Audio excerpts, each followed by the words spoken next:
గులాబ్ జామున్ అంటే ఇష్టం లేని వాళ్ళు మ్యాక్సిమం ఉండరు. ఎందుకంటే ఇంట్లో ఏదైనా స్వీట్ చేయాలి, ఏదైనా స్పెషల్ ఉందంటే అమ్మ వాళ్ళకి ఫస్ట్ గుర్తొచ్చే స్వీట్ గులాబ్ జామునే.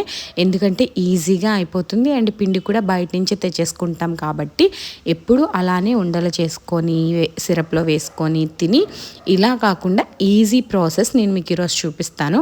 ఉండలు మనం చేసినప్పుడు ఏమైనా అంటే సరిగా చేయడం రాకపోతే పగుళ్ళు వచ్చేసినట్టు వెంటనే తినడానికి అవ్వదు. అండ్ ఎందుకంటే నానాలి కాబట్టి సిరప్లో, అలా కాకుండా ఇలా ఒక్కసారి ట్రై చేయండి, చాలా ఈజీగా అయిపోతుంది. వీడియోలో చూపిస్తున్నట్టు పిండి కలిపేసుకొని ఒక హాఫ్ అన్ అవర్ పక్కన పెట్టుకున్న తర్వాత ఇలా రోటీలా పాముకొని ఎడ్జెస్ కట్ చేసేసుకొని వీడియోలో చూపిస్తున్నట్టు ట్రయాంగిల్ షేప్లో కట్ చేసుకున్న తర్వాత ఒకసారి ఇలా పాముకుంటే మనకి ఈ షేప్స్ వచ్చేస్తాయి. అండ్ చూడ్డానికి అసలు గులాబ్ జామున్ అనుకోరు, ఎవరైనా పెట్టినప్పుడు ఏదో వెరైటీ స్వీట్ అనుకుంటారు.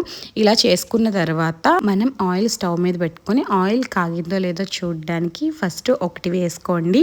అది వేగితే ఆయిల్ సెట్ అయిపోయినట్టే, అప్పుడు మీడియం ఫ్లేమ్లో పెట్టుకొని ఇది దేవుడికి ఇచ్చేసి మిగతావన్నీ సేమ్ దీనిలాగే వేసేసుకొని బ్రౌన్ కలర్ వచ్చే వరకు వేయించుకోండి. ఇప్పుడు సిరప్ రెడీ చేసుకోవాలి. సిరప్ రెడీ చేసుకున్నప్పుడే అందులో యాలకులు వేసేసుకుంటాను నేను.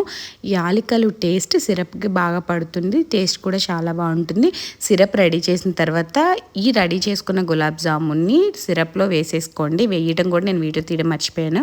తినేయాలని ఆత్రం అనమాట. 5 మినిట్స్లో మనకి నానిపోతాయి. తినేస్తే టేస్ట్ చాలా బాగుంటుంది.